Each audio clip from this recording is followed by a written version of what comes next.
Éric Métayer, une vie de théâtre, hein, des parents très créatifs, dont votre papa Alex Métayer, des années d'impro, de théâtre. La jeune génération vous a connu grâce On demande qu'à en rire, le talent show de Laurent Ruquier. Ah oui, c'est vrai. Oui. Enfin, je me considère comme la jeune génération, pardon. Oups. Non, mais c'est pas vrai. Non, mais c'est pas, pas comme ça. Mais c'est vrai, J'avais oublié. J'avais 9 ans. Vous étiez dans le jury et surtout, attention, monsieur est auréolé de 3 Molières, notamment pour Les Chatouilles d'Andrea Bescon. Vous aviez signé la mise en scène et que vous aviez co-réalisé au cinéma. Et aussi pour cette pièce dont on se parle aujourd'hui, un Molière, Un monde fou que vous avez joué il y a 15 ans. Et je l'ai vu à cette époque et que vous reprenez. Éric Métayer, Un monde fou, c'est l'histoire de qui, de quoi?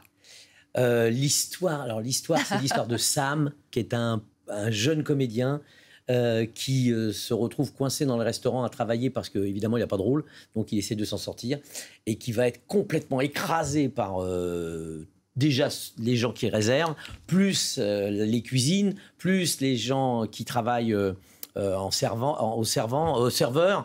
Enfin, il est complètement écrasé. Donc, c'est une espèce de remontée progressive de ce personnage. Et donc, je m'amuse à faire tous ces personnages-là. Ils sont tous là, plus le homard, les mouettes. Je me suis...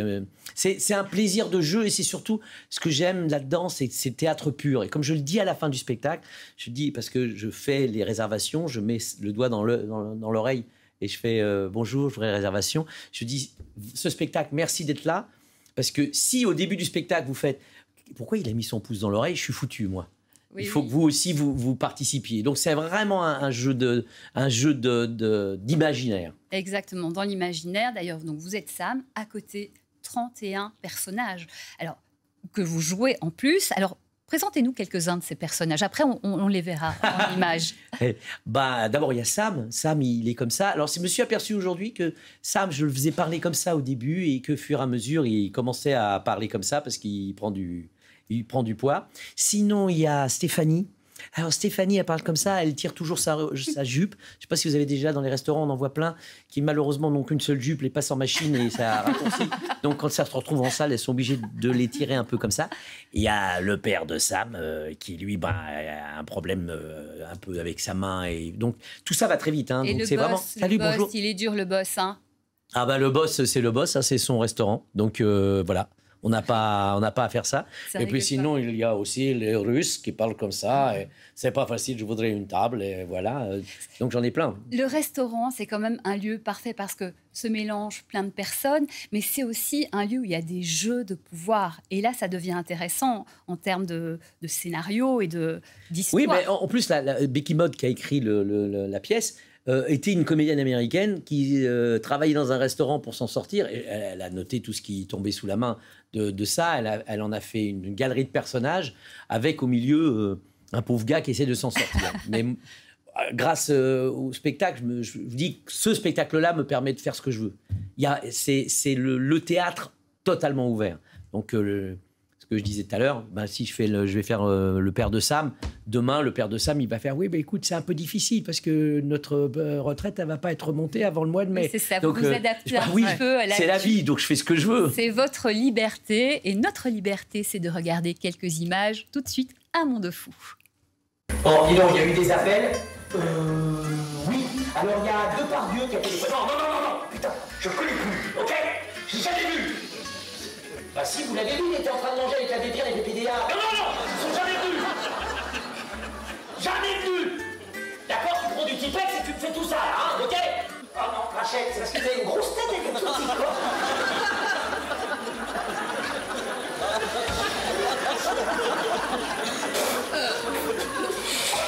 Rachel, j'ai mis les deux loquets sur le même meurtre. Tu sais que j'essaye de préparer un homard. C'est fini, oui.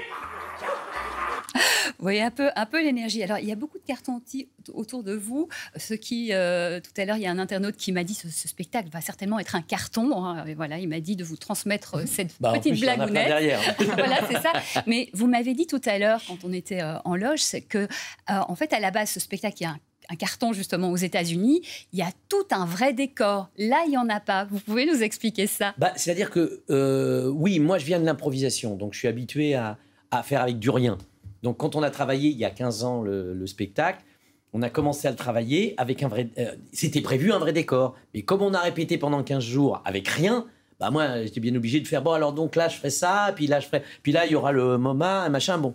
Et puis, au moment où on est arrivé dans le théâtre et on a dit, maintenant, j'ai vu le décor, et j'avais à l'époque, mon metteur en scène de l'époque, Stéphane Meldeg, qui est quelqu'un de très intelligent, j'ai fait, Stéphane, excuse-moi, mais est-ce qu'on peut essayer, comme on a fait à la répète, c'est-à-dire rien? Oh oui, Eric, essayons, alors on va voir ce que ça donne. Et c'est parti de là. Parce que tout d'un coup, je faisais ce que je voulais. Et c'est incroyable parce qu'évidemment, on voit tout. D'ailleurs, moi, j'étais persuadée qu'il y a 15 ans, il y avait un téléphone. Il fait non, il n'y avait pas de téléphone. Donc, j'ai vu des choses. Je vois des choses. Alors, pour en revenir à Sam, ce personnage qui est très touchant, il y a une question aussi dans ce spectacle qui est un seul en scène. C'est jusqu'où on accepte d'aller pour ne pas perdre un travail. Alors là, je crois qu'il y a un moment donné, au fond de soi-même... la balance, moi je dis toujours cette balance-là, elle est pour moi même dans un rapport amoureux.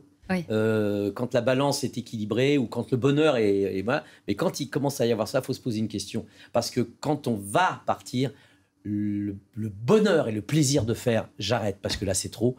Par rapport à je perds quelque chose et là, je pense que Sam, je ne vais pas tout raconter, mais il a des endroits qui, heureusement pour lui, fait que ça s'arrange. Mais je pense qu'à un moment donné, le bonheur qu'il aurait en faisant, écoutez, on arrête là, je ne peux plus. Et de partir, ouvrir la porte et faire, il n'y aura plus personne derrière moi. C'est dur, hein, c'est dur, parce que notre société est faite pour faire, je reste, j'ai peur, je garde, mais je pense que c'est... Ça nous interroge en tant que spectateur, ça met ça en relief. Autre moment, on rit beaucoup dans cette pièce, mais il y a de l'émotion. Vous parliez du papa tout à l'heure. Le papa, c'est un monsieur qui est tout seul, qui est très seul. Et en une phrase, vous nous faites pleurer, en fait. L'émotion, je dirais aussi la tendresse dans votre travail, c'est quelque chose d'important. Vous savez, la vie, moi, ce que j'adore le cinéma anglais, enfin italien, il y a très longtemps, mais maintenant il ne l'est plus, mais plutôt anglais et français, il y en a. Ce cinéma qui arrive à me faire rire, et puis tout d'un coup, derrière, je fais, oh là là, mais j'ai rigolé, le gars, il est habillé Il y a une scène extraordinaire dans un film qui s'appelle Les Virtuoses, où il y a un papa qui est habillé en clown, il fait des anniversaires, parce qu'on est dans le milieu des mineurs, et il rentre chez lui, et sa femme est partie, elle a vidé toute la maison. Il est avec ses pieds de clown, son nez rouge et tout. En même temps, il est parce qu'il téléphone pour expliquer à ses copains qu'il a encore le nez, ça va. Voilà, il est parti, machin. C'est drôle. Et en même temps, c'est ça vous touche au cœur. Et ça, pour moi, c'est la plus belle chose. C'est ça que j'aime.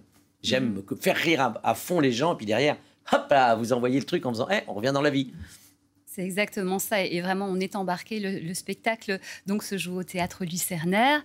Vous revenez d'ailleurs du spectacle, vous sortez de scène. Oui, là, j'en sors. Et on vous remercie. D'ailleurs, je suis très étonné que ce soit moi qui parle. Parce que normalement, on est un peu déçus. Pour ils être mettent honnête, du temps à partir, normalement. Éric Métayer, Un monde fou au Lucernaire. Merci infiniment. Mais merci à vous. Beaucoup de succès à vous.